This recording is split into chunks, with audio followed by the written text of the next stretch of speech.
ഇന്ന് മനോരമ തുറന്നു നോക്കിയപ്പോൾ ആദ്യം തന്നെ കണ്ട വാർത്ത അല്പം ബുദ്ധിമുട്ടിക്കുന്നതും ഞെട്ടിപ്പിക്കുന്നതുമായിരുന്നു. അത് കേൾവി നഷ്ടപ്പെട്ട ഗായിക അൽക്ക യാഗ്നിക് എന്നുള്ളതാണ്. നമുക്കറിയാം, അൽക്കയുടെ പാട്ടുകളൊക്കെ കേട്ട് വളർന്ന ഒരു ജനറേഷൻ ആളുകൾക്കറിയാം എത്രത്തോളം നല്ല പാട്ടുകൾ. നമുക്കറിയാം, ഈ എക് ദോ തീൻ ടിപ് ടിപ് ബർസ പാനി ബാസിഗർ ഒക്കെ പാടിയ ഒരു ഗായികയാണ്. അവർക്ക് വളരെ പെട്ടെന്ന് വൈറസ് ബാധ മൂലം ഈ കേൾവി നഷ്ടപ്പെടുകയായിരുന്നു എന്നാണ് പറയുന്നത്.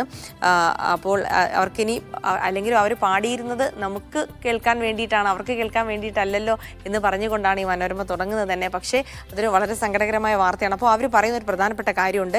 ആരാധകരോടും ചെറുപ്പക്കാരോടും ഒരു വാക്ക്: വളരെ ഉച്ചത്തിലുള്ള സംഗീതവും ഹെഡ്ഫോണിൻ്റെ അമിത ഉപയോഗവും സൂക്ഷിക്കുക എന്നൊരു കാര്യം കൂടി ആൾക്ക് പറഞ്ഞു വെക്കുന്നുണ്ട്. അതാണോ അവരുടെ പ്രശ്നത്തിന് കാരണമെന്ന് ഇതിൽ വ്യക്തമായി പറയുന്നില്ല. പക്ഷേ അത്തരമൊരു മുന്നറിയിപ്പ് കൂടെ നൽകുമ്പോൾ സൂക്ഷിക്കുക എന്നുള്ളത് തന്നെയാണ്. എന്തായാലും അവർ വളരെ പെട്ടെന്ന് തന്നെ സാധാരണഗതിയിലേക്ക് തിരിച്ചു വരാൻ അവർക്ക് കഴിയട്ടെ എന്ന് ആശംസിക്കുകയാണ്. മറ്റൊരു വാർത്ത മാതൃഭൂമിയിലാണ്. മരുന്നടിച്ചാൽ പോട എന്ന് കണ്ടപ്പോൾ നോക്കിയതാണ് എന്താണിതെന്ന്. അതൊരു നിയമമാണ്. അതായത് ലഹരി മരുന്ന് ഉപയോഗമൊക്കെ വ്യാപകമാകുന്നു. പ്രത്യേകിച്ച് കൊച്ചി കേന്ദ്രീകരിച്ചൊക്കെ ഇത്തരം കേസുകൾ ധാരാളമായി വന്നുകൊണ്ടിരിക്കുകയാണ്. കൊച്ചി കേന്ദ്രീകരിച്ച് മാത്രമല്ല, ഒരു വിധം സംസ്ഥാനത്തിൻ്റെ എല്ലാ ഭാഗത്തു നിന്നും ഒരു വാർത്തകളെങ്കിലും ഈ MDMA പിടികൂടിയതുമായി ഇല്ലാതെ പോകുന്ന ഒരു ദിവസം ഉണ്ടാവാറില്ല എന്നുള്ളതാണ് സത്യം. അതുകൊണ്ട് തന്നെ കർശനമായ വ്യാപകമായ പരിശോധനയ്ക്ക് കൂടെ തയ്യാറെടുക്കുന്നു എന്നുള്ളതാണ്. അതായത് ലഹരി മരുന്ന് ഉപയോഗിച്ചാൽ പണി പോകുമെന്നാണ് പറയുന്നത്. സ്വകാര്യ മേഖല കേന്ദ്രീകരിച്ചാണ് പോലീസിന്റെ ഇപ്പോൾ പദ്ധതി ഉണ്ടായിരിക്കുന്നത്. ഇപ്പോൾ ജോലി വേണമെങ്കിൽ നമ്മൾ ഇത്തരമൊരു സ്റ്റേറ്റ്മെന്റിൽ കൂടെ നമ്മൾ ഒപ്പിട്ട് കൊടുക്കേണ്ടതുണ്ട്. ലഹരി മരുന്ന് ഉപയോഗത്തിന് പിടിക്കപ്പെടുകയോ അല്ലെങ്കിൽ ഉപയോഗിക്കുന്നത് തെളിയിക്കുകയോ ചെയ്താൽ തന്നെ തൊഴിലുടമയ്ക്ക് പിരിച്ചുവിടാനുള്ള അധികാരമുണ്ട് എന്നുള്ളതാണ്. അതുകൊണ്ട് തന്നെ വളരെ സൂക്ഷിക്കണം. പ്രത്യേകിച്ച് ചെറുപ്പക്കാരായ ആളുകൾ സ്വകാര്യ മേഖലയിലാണ് ജോലി ചെയ്യുന്നതെങ്കിൽ പോലും ഇത്തരം രക്തസാമ്പിളുകളിലൂടെ പരിശോധനയിലൂടെ ഇത് തെളിയുകയാണെങ്കിൽ അവരെ പിരിച്ചുവിടാൻ കമ്പനി ഉടമയ്ക്ക് കഴിയുമെന്നുള്ളതാണ്. ആ രീതിയിലാണ് നിയമം പരിഷ്കരിക്കാൻ ഒരുങ്ങുന്നത് എന്നുള്ള വാർത്തയാണ്. സിറാജിലെ ഒരു വാർത്ത വളരെ ആശ്വാസകരമാണ്. അത് മീൻ പ്രേമികൾക്ക്, മത്സ്യപ്രേമികൾക്കാണ്.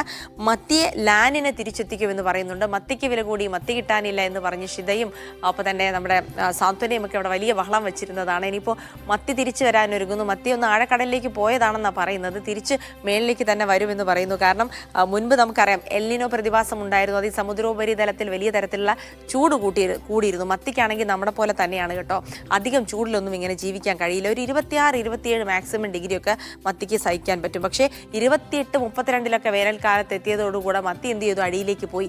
അത് എൽനിനോ പ്രതിഭാസമാണെങ്കിൽ ഇപ്പോൾ അതിൻ്റെ ഓപ്പോസിറ്റ് ലാനിന, ആ പ്രതിഭാസം കൂടി വരുന്നുണ്ട്. അത് സമുദ്രോപരിതലത്തിലെ ചൂട് കുറയ്ക്കുന്നു. അങ്ങനെ മത്തികളൊക്കെ മുകളിലേക്ക് തിരിച്ചു വരും. നമ്മൾ വലയുമായി തയ്യാറായിരിക്കുകയാണെന്ന് കൂടെ അറിയാം. എന്തായാലും എനിക്ക് തോന്നുന്നു നമ്മുടെ ഈ ട്രോളിംഗ് നിരോധനമൊക്കെ കഴിയുമ്പോഴേക്ക് തന്നെ മത്തികളൊക്കെ തിരിച്ചെത്തും തോന്നുന്നുണ്ടോ. പിന്നെ ദേശാഭിമാനിയിലൊരു വാർത്ത, പഞ്ചവടിപ്പാലം അറ്റ് ബിഹാർ എന്നുള്ളതാണ്. കേരളത്തിലെ പഞ്ചവടി പാലം, പാലാരിവട്ടം പാലവുമായി ബന്ധപ്പെട്ടുള്ള ചർച്ചകളൊക്കെ നമ്മൾ ഏറെ കണ്ടു കഴിഞ്ഞതാണ്. അതിനുശേഷമാണ് ഇപ്പോൾ ഉദ്ഘാടനത്തിന് ഒരുങ്ങിയിരുന്ന ഒരു പാലം തകർന്നു എന്നുള്ള വാർത്ത ബീഹാറിലെ അരാരിയിൽ നിന്ന് വരുന്നത്. 12 കോടി രൂപ ചെലവിൽ ബക്ര നദിക്ക് കുറുകെ നിർമ്മിച്ച പാലം തകർന്നു വീഴുന്ന ദൃശ്യം സമൂഹ മാധ്യമങ്ങളിൽ പ്രചരിച്ചു. ആളപായമില്ല എന്നുള്ളത് ആശ്വാസകരമാണ്. എന്തായാലും 12 കോടി വെള്ളത്തിനടിയിലായി ഈ പഞ്ചവടി പാലം എന്നൊക്കെ പറയുന്നത് പോലെ തന്നെ അത് എല്ലാ സ്ഥലത്തും, എല്ലാ സ്റ്റേറ്റുകളിലും ഇത്തരം തട്ടിപ്പുകളും വ്യാപകമായ അഴിമതിയും ഒക്കെ നടക്കുന്നു എന്നുള്ളതിൻ്റെ തെളിവ് തന്നെയാണ്.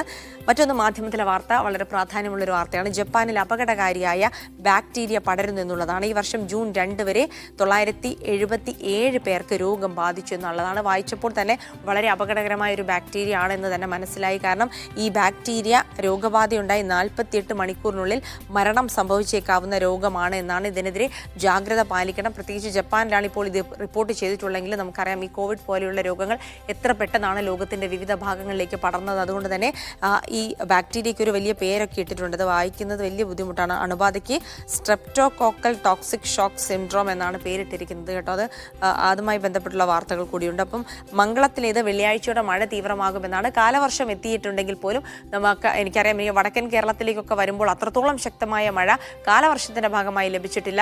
വേനൽ മഴ നന്നായി ലഭിച്ചിരുന്നെങ്കിൽ പോലും അപ്പോൾ വെള്ളിയാഴ്ചയോടുകൂടെ ഈ മഴ വളരെയധികം തീവ്രമാകാനുള്ള സാധ്യതയാണ് എന്നുള്ള വിവരങ്ങൾ കൂടിയാണ് ഇപ്പോൾ മംഗളം നൽകുന്നത്. ഇതൊക്കെയാണ് പത്രങ്ങളിലൂടെ പോയപ്പോൾ കണ്ട വാർത്തകൾ.